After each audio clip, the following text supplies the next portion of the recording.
Hello students and welcome to the lecture. So students, as we know that we have started the discussion over the center-state relations. Alright, that's the topic what we are discussing so far. And basically, you could say that these are the topics we have scheduled for the discussion under this particular series. Like the introduction, alright, legislative relations, administrative relations, financial relations, trends in the center-state relations. Right? So, these are the areas which we had planned for the discussion under this particular series of the center-state relations. Okay, so we will start from where we had left in the previous lecture. Okay, so we had finished the introduction part. Thereafter, the legislative relations, the administrative relations, and now what we are discussing the financial relations, and the topic we are left with is the trends in the center-state relations. Okay, so we will start from where we had left in the previous lecture. So till here we had left in the previous lecture. Now we will continue from here. Okay. So now let's move to the next slide. Okay. So basically we had discussed the 18th Amendment Act of 2000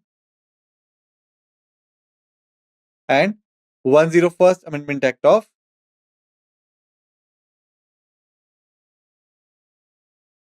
2016 in respect of the financial relations. Alright. So after the above two amendments, the present position with respect to the distribution of tax revenues between the center and the state is as follows.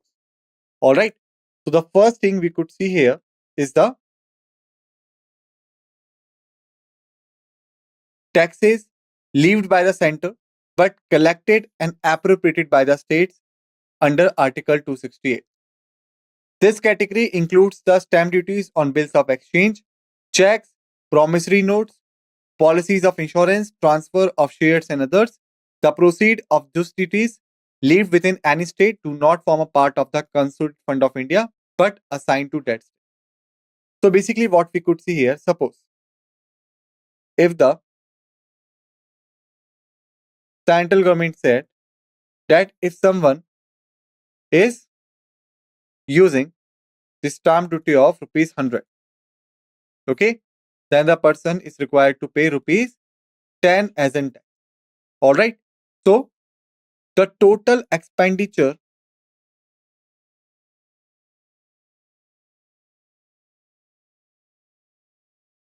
the person is required to bear is rupees 110. Right? The person is required to pay rupees 110, okay, to the government. That is what we had learned so far. All right. So if we break it down, what we are getting, then basically it is the base price. All right. And this is the tax. Okay. Which government, or you could say that which level of government has imposed this tax? Center level. But the person will pay the tax to the respective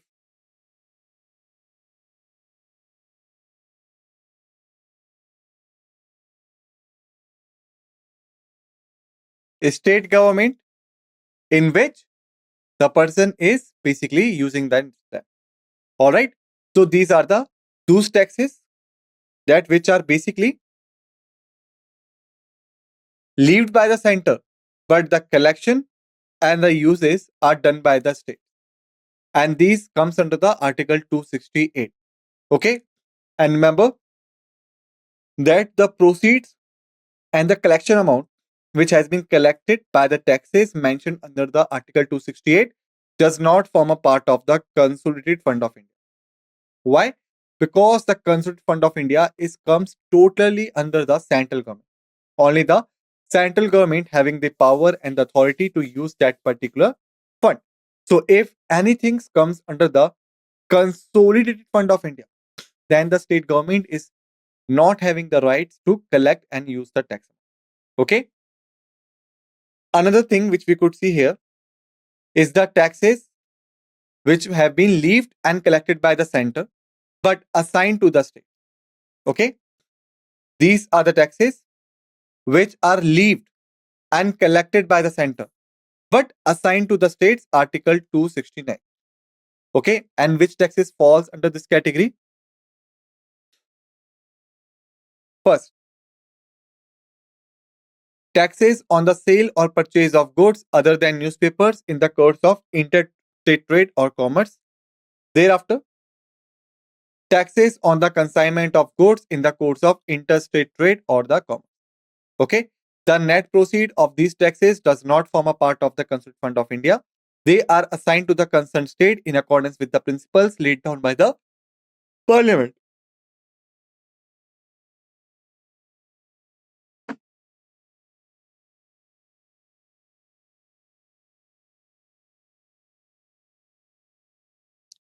So basically, remember that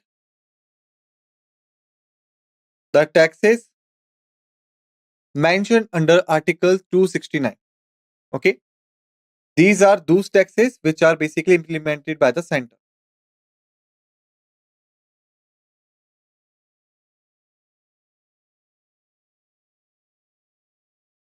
Okay. Even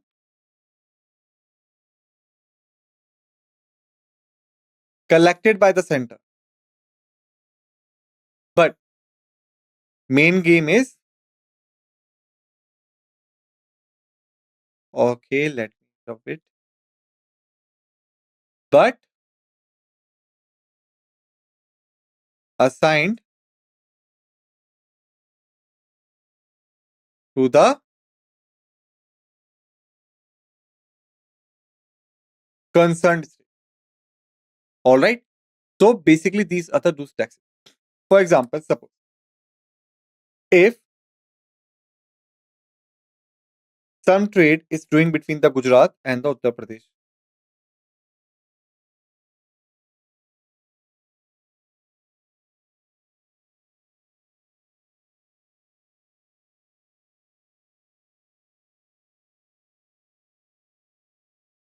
For example, all right, and the goods are basically supplying from Gujarat to the Uttar Pradesh.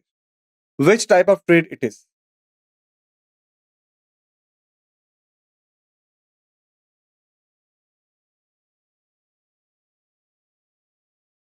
Interstate trade. Which type of trade? Interstate. Okay, and we had seen in the previous slides and the previous lectures also that whenever this is a matter of interstate, always the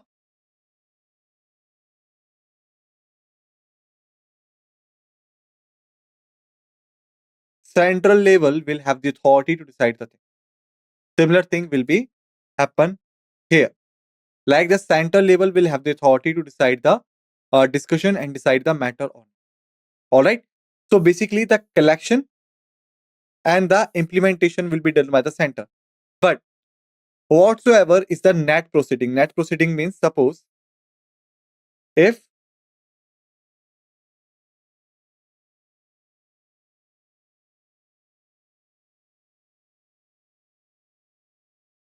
total collected amount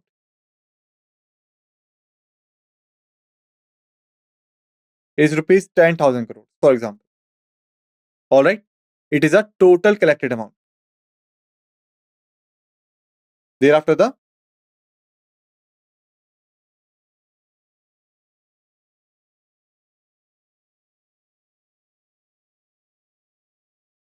collection expenditure is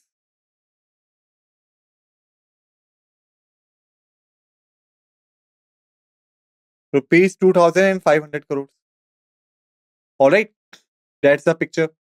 So the question is net proceeding, right?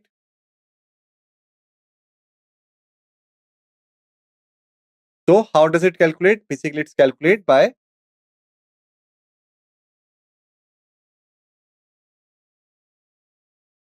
total amount minus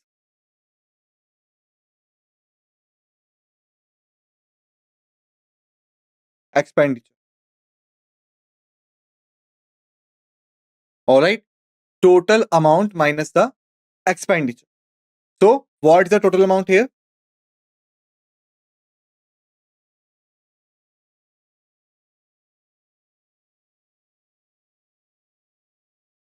10,000. Expenditure is 2,500.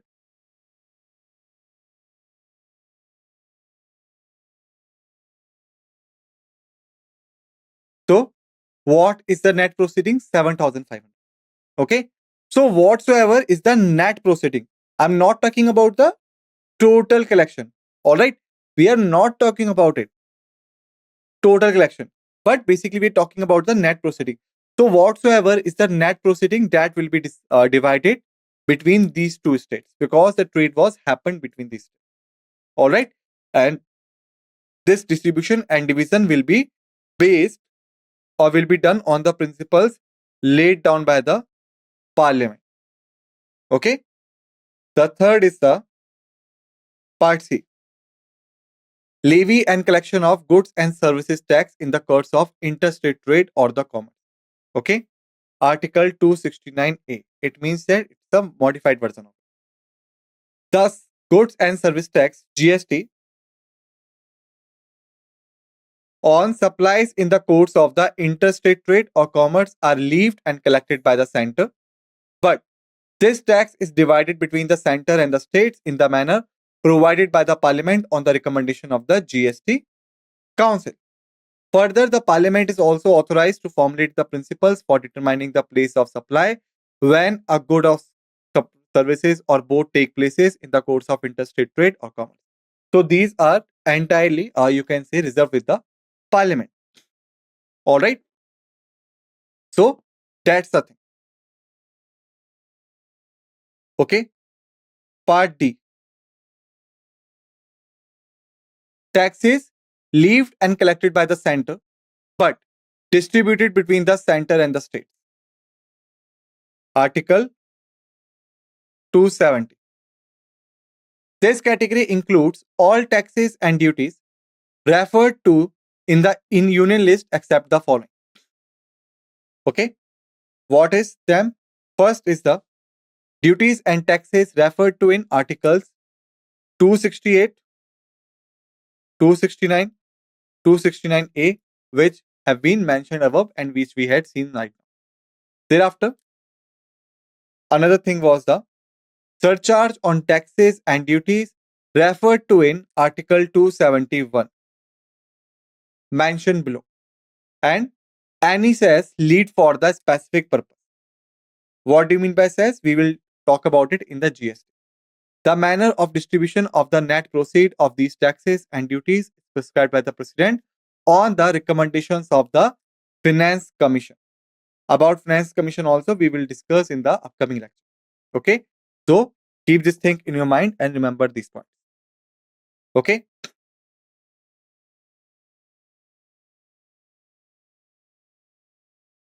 Thereafter, point E. Surcharge or certain taxes and duties for purposes of the center. Okay. Article 271. Alright.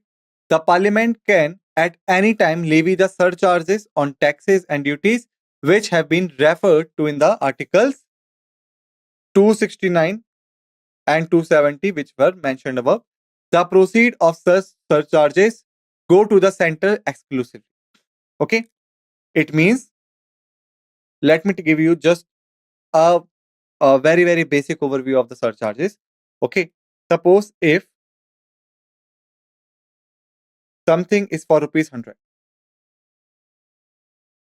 All right. Tax applicable is rupees 10. Surcharge is rupees 20, for example. So, how much will be the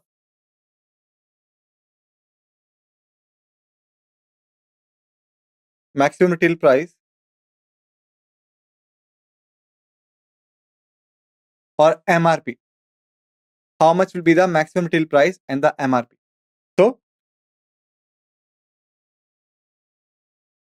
the total price will be rupees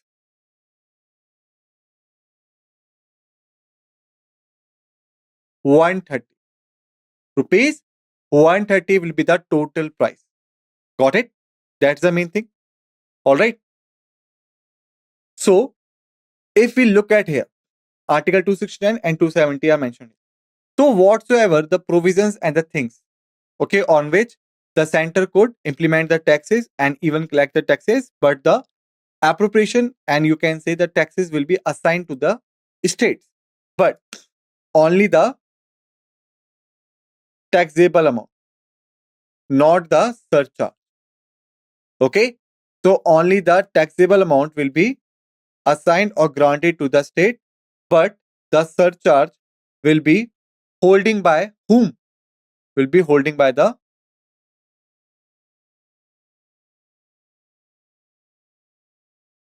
central government.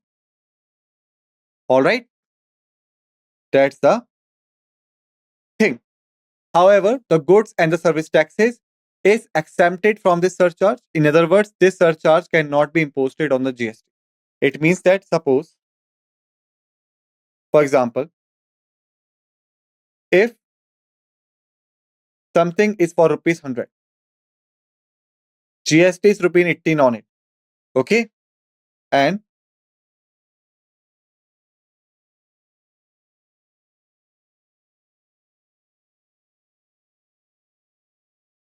surcharge is rupees 30. Okay, so what will be the maximum retail price?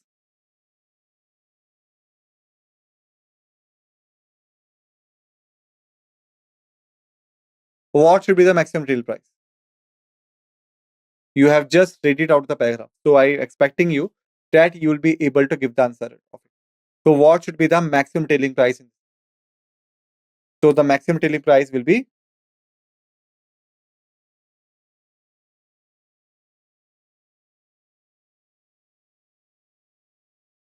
rupees 118.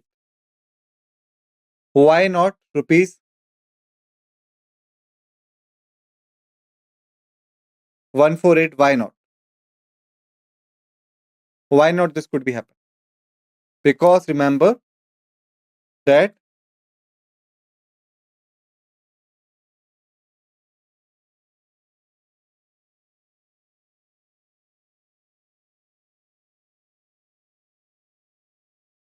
because no surcharge is applicable on GST. Okay, no surcharge is applicable on GST. All right. So the surcharges could only be implemented in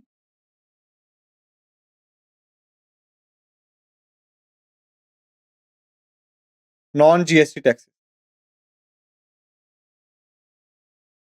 All right. Thereafter, F. Tax is levied and collected and retained by the state. Okay. Tax is levied, collected and retained by the states. What are these? It means that all the three prime functions, function of imposition, functions of collection, and function of retaining. All the three functions are basically done by the state. What are these taxes? Okay. So these are the taxes belonging to the states exclusively. They are enumerated in the state list and are 18 in number. Okay.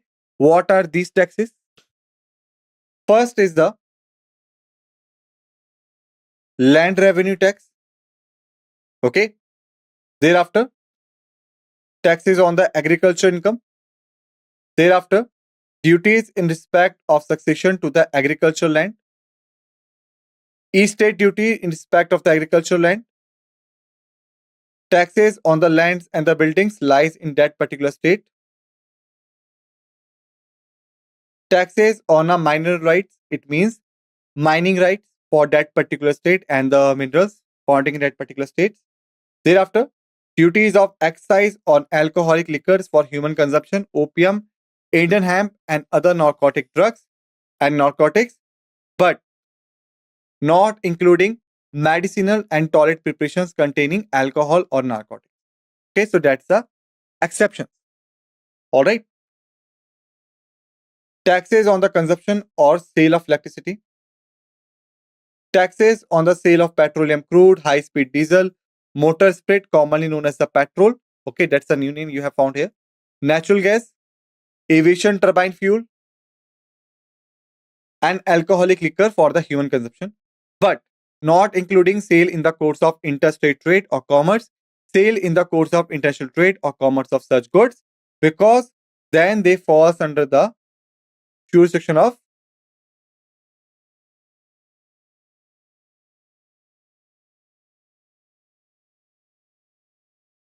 central government. All right.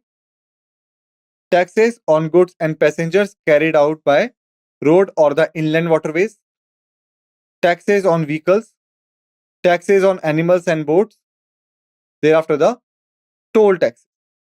All right. On state highways, not national highways. Taxes on professions, trades, callings and employments, capitation taxes, taxes on entertainments and amusement to the extent levied and collected by the panchayat or a municipality or a regional council or the district council.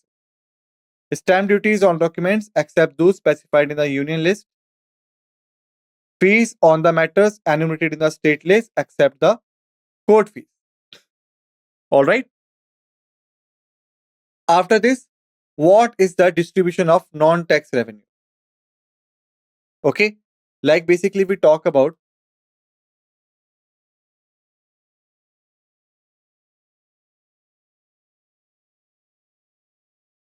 governmental revenue sources. Okay.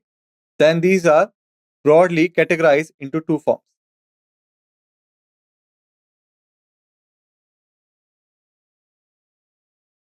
Tax revenues,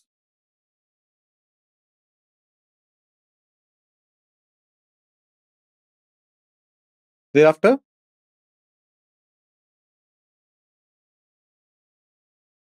non-tax revenue. Okay. Tax revenues and the non-tax revenue. They are divided into two forms. Tax revenues, we had discussed. Now, what about the non-tax revenues? What do you mean by this? So basically, this we will discuss in the deeply form while we having the discussion over the budget. Till then, just remember that non-tax revenue are those revenues which goes to the government but not coming from any taxable source. All right. So these taxes are known as the non-tax revenue. So how these taxes got, you could say, divided between the center and the state. All right. So first, a center. The receipt from the following form the major sources of non-tax revenue of the center. First, post and telegraphs. Thereafter, the railways. Thereafter, the banking. All right. Thereafter, the broadcasting, coinage and currency, central public and the sector enterprises, estate and labs, and others. Okay. For states, which are the non taxes revenue, the receipt from the following form the major sources of non-tax revenue of the state. Irrigation, forest, fisheries, state public sector enterprises, estate and labs, and others.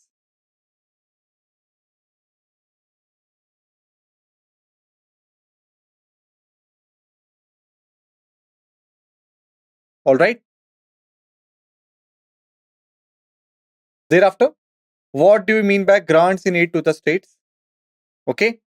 Besides sharing of taxes between the center and the states, the Constitution provides for grants in aid to the states from the central resources. So basically, there are two types of grants in aids. Wise, the statutory grants, and thereafter the discretionary grants. All right. Let's have a discussion over the statutory grants first. So basically, there is an article, Article 275 of the Constitution, which empowers the Parliament to make grants to the state which are in need of the financial assistance and not to every state. Okay.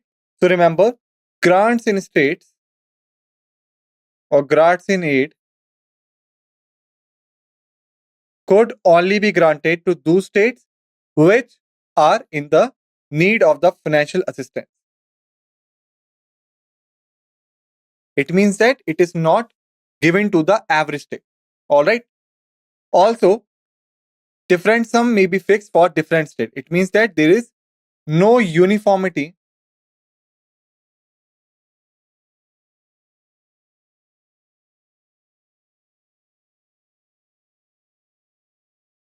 in grants. All right. Apart from this, the general provision, the constitution also provide for the specific grants for promoting the welfare of the scheduled tribes in a state. So, for raising the level of administration of the scheduled areas in a state, including the state of Assam. All right. The statutory grants under Article 275, both general and specific, are given to the states on the recommendations of the Finance Commission. All right. Thereafter, what do you mean by the discretionary grants? So there is Article 282, which empowers both the center and the state to make any grants for any public purpose, even it is not within their respective legislative competence. Under this provision, the center makes grant to the states. These grants are also known as the discretionary grants. Reason being that the center is under no obligation to give these grants and the matter lies within its discretion. These grants have a twofold purpose. First, to help the state financially to fulfill planned targets and to give some leverage to the center to influence and coordinate state action to effectuate the national plan. All right. So that's the thing. Thereafter, the other grants. Which type of the other grants are there? The constitution also provided for the third type of grants in it, but for a temporary period only. Thus, a provision was made for grants in lieu of export duties on jute and jute products to the state of Assam, Bihar, Odisha, and West Bengal. Okay, these grants were given to for a period of fixed 10 years from the commencement of the constitution.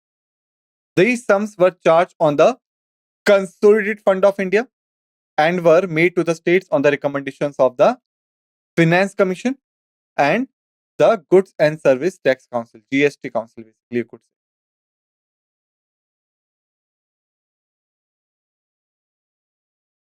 Okay, so that's the picture. So students, basically in this lecture we have finished till here. In the next lecture we will continue from here. Till then, just revise all the facts and figures we have discussed in this lecture. Be ready for the another lecture. With this note, let's end this lecture, and what we say, thank you.